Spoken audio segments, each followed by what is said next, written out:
Hey guys, March is just around the corner and with it brings a battle for the realms like no other, plus the fight of our lives for Reddit Fantasy Bingo. Stay tuned.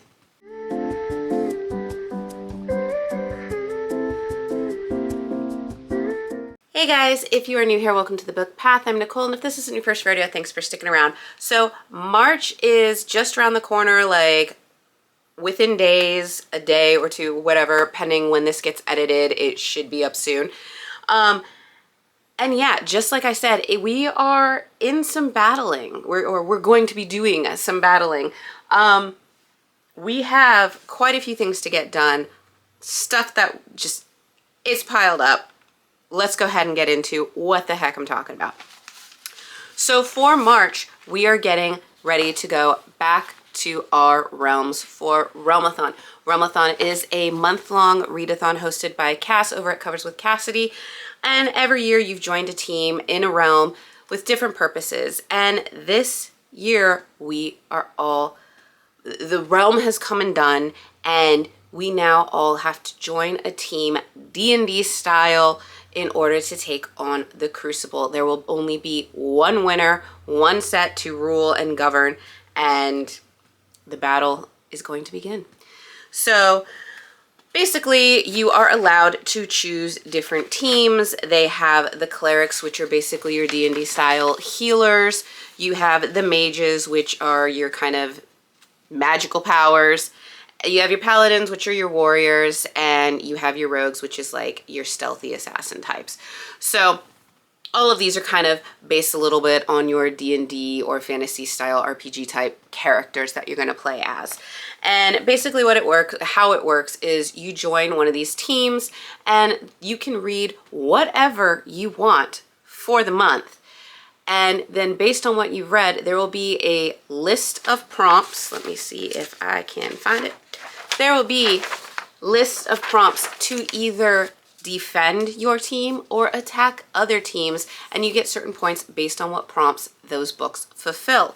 There will also be bonus points for number of pages, and bonus points if you read a prompt that fits obviously our Game Master Cass's prompt picked, as well as the prompt picks of your two team leads or team captains. So for this year, I am joining the team The Mages. At the time that I joined, they were declared the underdogs. They were the smaller team, and I do love me a good underdog, so we will see from that. The reason why I joined The Mages was really their team prompts. I felt like with their team prompts, I had a lot more, or I would have an easier time picking books to fill those prompts than other teams. So for the Mages, our team prompts were a book with a school or academic setting, or a book with foiling on the cover. And I have quite a few of those that I've been trying to get through, so I felt that was just going to be an easy way for me to get bonus points for the month. And like I said, there will also be a bonus prompt for the number of pages, as well as there's a bonus prompt for, I believe this is Cassidy's pick, which is reading a book about competitions or trials. And I figured that there's a lot of fantasy books that I have on my shelf that fill those. So hopefully we'll get a lot of bonus points this go around. So like I said, you can read whatever you want, and you can get bonus prompts to, you know, sabotage other teams, support your other teams, read dystopians, read whatever. You get +3, -3, +5, minus whatever. So you can end up with at least, like, if you have your team prompts and your bonus prompts and your page prompts, you can end up with almost like 100 page you can end up with almost 100 points right off the bat before even getting into what prompts your book fulfills. So it's going to be a very interesting thing. There's also going to be a 48-hour readathon later in the month. If you want more information on this, I will go ahead and leave a link below to her announcement video. Join up, month long, read what you want. It's one of the readathons that I've really had a fun time with, so I just couldn't wait to go back. Now, because this readathon is read whatever you want, and because this is March and we are in the final push for the Reddit Fantasy Bingo, we are going to read everything that is left over for our Reddit Fantasy Bingo Challenge. And I'm not going to go through detail on these books because I've done it either in the announcement videos or any videos after that, but I am going to give you the prompt that they're trying to fulfill and the book title, and we will go from there, just so that you know what really is on my list and just how much we are trying to get done. There are going to be some books in here that will be for both the Reddit Fantasy Bingo and Romantopoly. Just because even though Romantopoly is a year-long readathon and we have just gotten started, we have some extracurricular activities for the school, the Frostbitten Trials, and those are from January through March. And so there are a few fairly simple prompts that I'm hoping that we can kind of knock out at the same time. So we will get into that and I will kind of let you know what's going on with those. So let's start.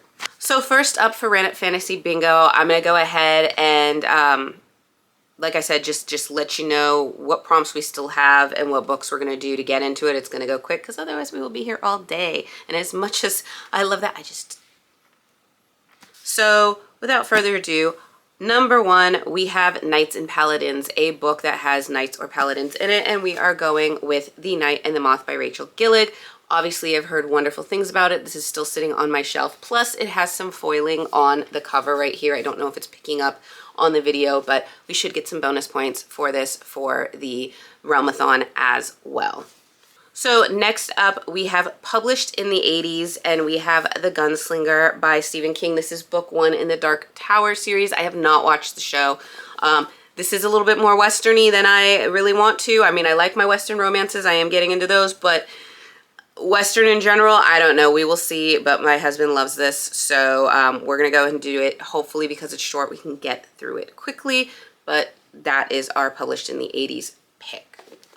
And there is, there is a little bit of foiling here, so bonus points for that as well. So next up, we have High Fashion, which is a mask of mirrors. I don't know much about this. I know it has to do with like maybe a fashion competition or like during the Renaissance, something like that. But there might be a competition, there might be trials, maybe a school, I don't know. So there might be some bonus points there. We shall see. Next up, we have Down with the System. And for that, we are basically reading Red Rising by Pierce Brown. I have heard really good things about this. This book does also have some foiling on the cover, so bonus points for that. After that, we have Impossible Places, and for that, we are choosing The Book That Wouldn't Burn by Mark Lawrence.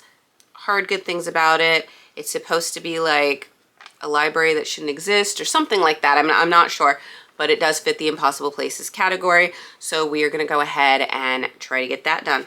Next up, we have a book with parts, which means that it has like part one, the beginning, part three, the under, things like that in it. And for that, we are doing A Door in the Dark, and as you can see, we have some foiling on here. This is by Scott Rankin, and it just sounded really interesting to me. There is a little bit possibly of a maybe competition survival to it, so we will see what extra bonus points we get on this. Next up, we have Gods and Pantheons, and for this, I am choosing book one in the Of Flesh and Bone series, and that is What Lies Beyond the Veil by Harper L. Woods. I do have the other books. I would have liked to read all of them together. We will see how we are moving and how quickly we're moving through all of these because, yeah, we'll see if we have time to do it. This is, I think, the most books this year in a month that I'm trying to tackle, so reading heavy. But yes, this will be our pick for that. So next up is to read the last book in a series, and I have a good one for this, and that is Wisteria by Adeline Grace. This is the last one in her like Foxglove Belladonna series. This one does have a little bit of foiling on the cover as well, so bonus points abound, and it is the last book in the trilogy. So next up is our book club or read-along pick. There are still a few different selections that I can do for this. So I'm kind of leaving that blank for right now. It's going to be probably one of the later ones that I get to see because a lot of these are either ones that I'm not in the mood to read right now, like I want to read them, but I don't know if I want to read them right now, or they're the start of the series, and I've been saying that I've wanted to just read more series in bulk together than one book here, one book here. So we'll see what we get to on that one. Next up, we have a parent protagonist, which is basically just as it says. You have a parent who is the hero of the story trying to do what they need to do. And for that, we have Garden Spells by Sarah Addison Allen. It's going to be interesting. I had this book a long time ago, never read it, got rid of it, and funny enough, it's just been coming back. I keep seeing it, so we chose it for this one, and we're going to get it done. So next up, we have epistolary, and honestly, I had to look this up because this is not a word that I use in my everyday vocabulary. Basically, this is just a literary work in the form of letters. So I had to do a little bit of searching for this, and I came across Piranesi by Susanna Clark. I know this has been a very popular book for people to read. I've heard it's really good. So we are going to go with that one. Plus, I think it's a little bit more on the short side, so if we can get our hands on it, it should be a quick read, hopefully. Next up, we have our short story anthology. Originally, we were going to do My Monster Valentine, but sadly, I am having a incredibly hard time trying to find this again. I have had it, got it from Amazon, and now I just can't seem to find it anywhere. And when I try to look it up, it's just not, the page is not loading. So we're gonna go ahead and just change it out, and we are going to go back to one that I believe I had picked before and never had a chance to get to, which was My Big Fat Supernatural Wedding. Bunch of different short stories. Also has some foiling on the cover there, so bonus points for that. And this is going to be our thing. We've got, looks like short stories, Sherilyn Kenyon, Charlene Harris, Jim Butcher, Lori Handeland, Sherilyn Kenyon, and more. So there's going to be a lot of little short stories on here, so hopefully it'll be a quick read for us. Next up, we have our Recycle a Bingo Square. I ended up choosing 2020's Bingo Square for romantic fantasy or paranormal fantasy. I figured I could basically mood read this one. So as of right now, our pick for this one, I tried to choose a thinner paranormal fantasy, romantic fantasy, and that is The Serpent and the Wolf by Rebecca Robinson. Obviously, it also has some foiling on there, so bonus points abound. But this one we are switching out, and this one looks like a marriage of convenience or enemies to lovers type fantasy paranormal romance. And I did look this up. It does fit both prompts, so we're going to go with that one. After that, we are going for a book with a generic title, things like Blood, Bound, Throne, things that you normally see in a fantasy style book. And we are going with Blood Beneath the Snow by Alexandra Kennington. This had very Nordic Viking almost feels to it, but it is a fantasy world and a sort of possibly romantic-y elements in it. I am also choosing this one to be part of the Frostbitten Trials for Romanceopoly, which needs to be done by March. And this one would be read a fantasy romance featuring a winter setting or ice magic. And obviously Blood Beneath the Snow, you see this wintry frost setting. It does kind of see that there is like a blight, there is snow. So good hopes that this one will fulfill those prompts and we can get that part of the trial complete. And I did skip over it, but we do have A Stranger in a Strange Land. And for that one, we have The Courting of Bristol Keats by Mary Pearson. This one, I don't know if it counts as foiling. I mean, it does have some shiny elements to it. I mean, yeah, you can kind of see it. I'd count it. It's shiny.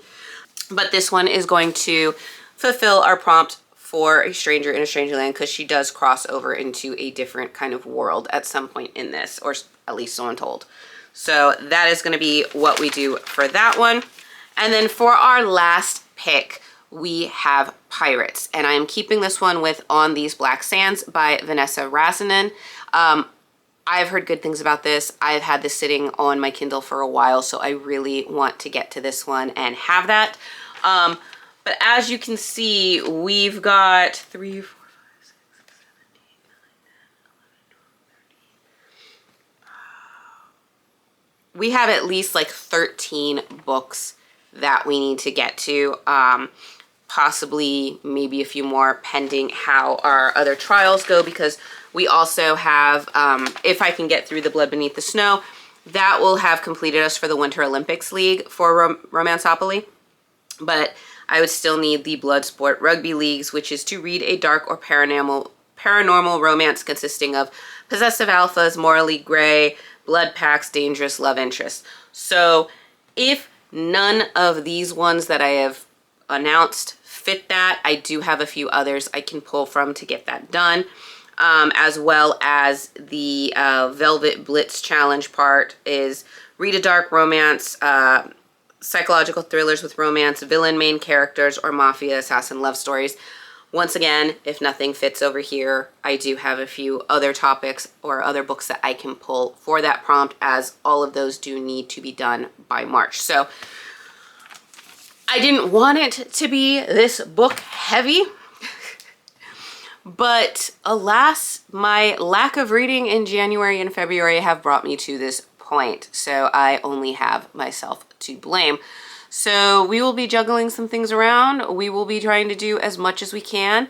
I think to start off, I'm just going to go with, I'll put the graphic here. I'm going to try to just go for what we have and maybe just try to complete a bingo row and try to get away with that.